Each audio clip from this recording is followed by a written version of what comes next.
I know I'm a little late to the party, but I want to discuss Mission Impossible Dead Reckoning. Mission Impossible Dead Reckoning is directed by Christopher McQuarrie, the director of the previous two Mission Impossible movies, and he has proven himself to be quite the director and quite capable of handling big action franchises and a good collaborator with Tom Cruise. This movie delivers in every way that it can.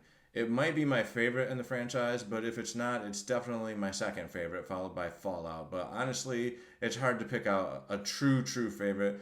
If I had to pick out a least entertaining one, it would honestly be the first one. Even that one is still quite good. This movie has a stacked cast. Obviously, we know it has Tom Cruise, but it also has Ving Rhames, Simon Pegg, Rebecca Ferguson.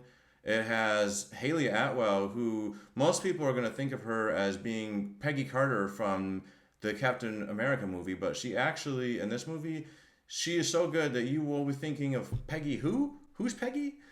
She is great. The Mission Impossible franchise is known for big action scenes, and this movie is no different. It probably has some of the franchise's biggest action scenes, actually. And I'm sure we've all seen the clip of Tom Cruise getting ready to do the jump off the cliff on the motorcycle. They showed it before movies. They were actually kind of over promoting that scene, but so it kind of actually made that scene a little bit less exciting when it actually happened because I'm like, oh, I did see this scene already, but it was still awesome anyways. And there's also some really cool chase scenes, which of course we've seen those before too, but this one has a very funny one actually involving a very peppy electric car that even Ethan Hunt has a hard time driving.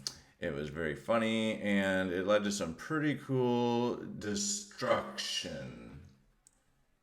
Speaking of humor, this movie has a bit more humor than any of the other Mission Impossible movies. It's not Marvel kind of overbearing humor, but it definitely was a welcome surprise, and I definitely chuckled more than a few times during this movie, which given the subject matter of this movie, it's impressive that they managed to find time to have the audience still laugh. Now, as it says in the title, Mission Impossible Dead Reckoning Part 1, this is only Part 1, so the movie does end with a cliffhanger, but it's not an annoying kind of cliffhanger, but it definitely, you can tell there's a story needing to be finished, and that is supposed to come out next year, but I'm not sure how that's going to go now that the writer strike and actor strike ruined Hollywood.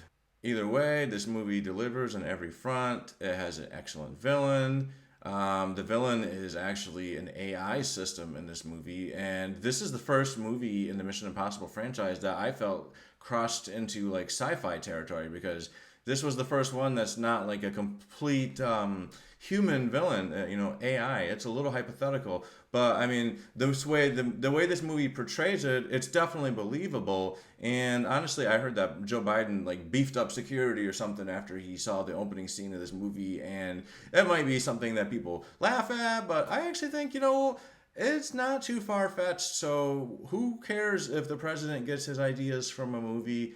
There are worse ideas to be had. AI is really cool. It's making everyone's jobs a little bit easier, but there is the potential for problems. So it's worth noting that we should keep an eye on it.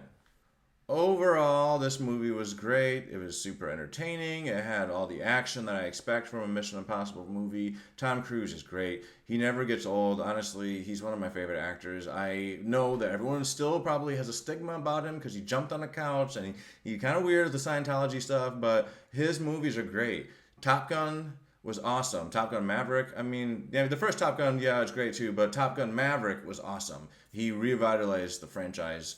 He brought Mission Impossible back into everyone's lives over and over again, even when there was long stretches where I was like, oh, I guess that franchise is done, but no, he's delivering. So yeah, this movie was awesome. I'm going to give it a pretty high rating. I'm going to go with like a 9.5 out of 10, and I definitely cannot wait to see the next part next year. If you did happen to like this video and you want to see more, please like and subscribe. My channel is brand new.